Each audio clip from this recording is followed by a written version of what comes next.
On the other hand, look for a moment in Philippians 2, verse 16. And I'm only going to read the latter part of the verse. Paul says that I may rejoice in the day of Christ, that I have not run in vain or labored in vain. Dearly beloved, I want to suggest to you, if you were doing your own thing, and working on your own plans and your own projects, in that day, I'm very sorry to tell you, you will discover that you've labored in vain and run in vain. Now, I'm probably nearer to eternity than most of you here, and for me, this is a very serious matter. I've devoted nearly 50 years of my life to serving the Lord, and I don't want to end up with a zero when I stand in front of God. Paul warned us, you can pile up material, wood, hay, stubble, but there's coming a fire that'll consume it in an instant. You'll be saved. I think the New International Version says like a soul escaping through the flames. But all your works will be burned up. And it is my personal conviction, everything that God has not initiated will be burned up. Because it's contrary to the principles that He's laid down. The principle of headship. See?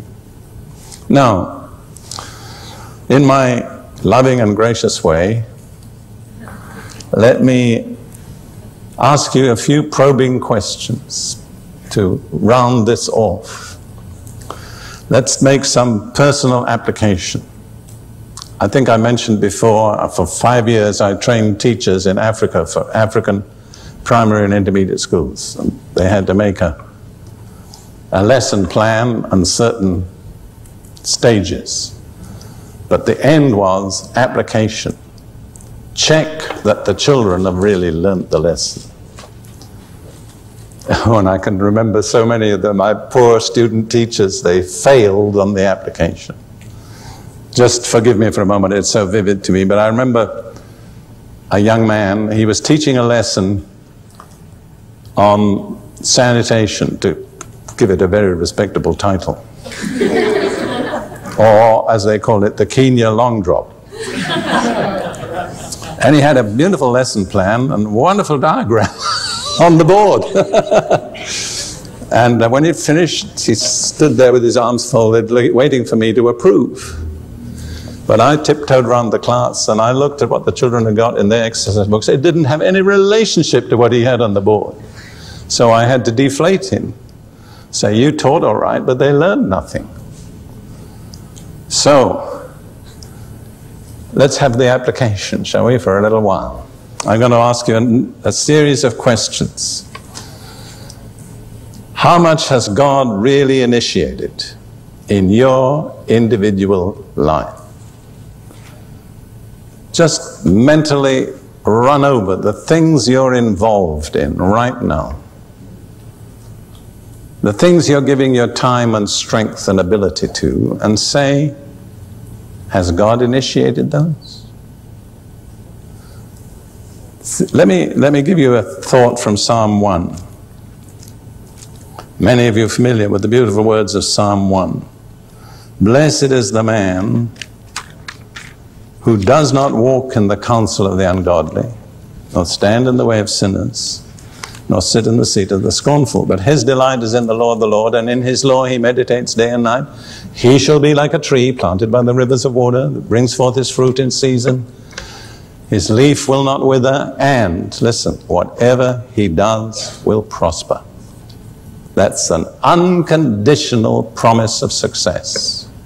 You've got to measure success by Bible standards, not contemporary American culture. Success is not necessarily driving a Cadillac or a Mercedes. There's a much higher level of success than that, but rightly understood, God promises success to a person who meets certain conditions which are stated. There are 3 negative conditions and 2 positive. The negative conditions are not walk in the counsel of the ungodly, not stand in the way of sinners, and not sit in the seat of the scornful. The positive ones are delight in the law of the Lord, meditate in his law day and night. And God says the person who does that will succeed in the deepest and truest sense. When he stands before Jesus in eternity, he will not have a lot of wood, hay, and straw to be burned up. Now, I want to point out to you the key, the thing where it all begins is, where do you get your counsel from? Because you cannot get your counsel from the wrong source and prosper. So where do you get your counsel, your advice, your direction from? You realize that you have right of access to your head, who is called the Wonderful Counselor. Are you availing yourself? You know, in the business world, people pay very large sums of money for letters from, quote, experts telling you where to invest. Well, what about consulting the real expert? What about getting your counsel from the Wonderful Counselor? It's going to demand, for most of you, some pretty radical changes. Some of you will have to stop doing some of the things you're doing. I don't mean you've got to go out and stop tomorrow, but I mean that there'll be a process of adjustment. And if you do it faithfully, I want to tell you, after about 6 months or a year, one day you'll lean back and sigh. Say, oh, thank God, I'm free from a lot of pressures that never did me any good. What is it that motivates us? Is it keeping up with the Joneses? Is it doing what everybody else does?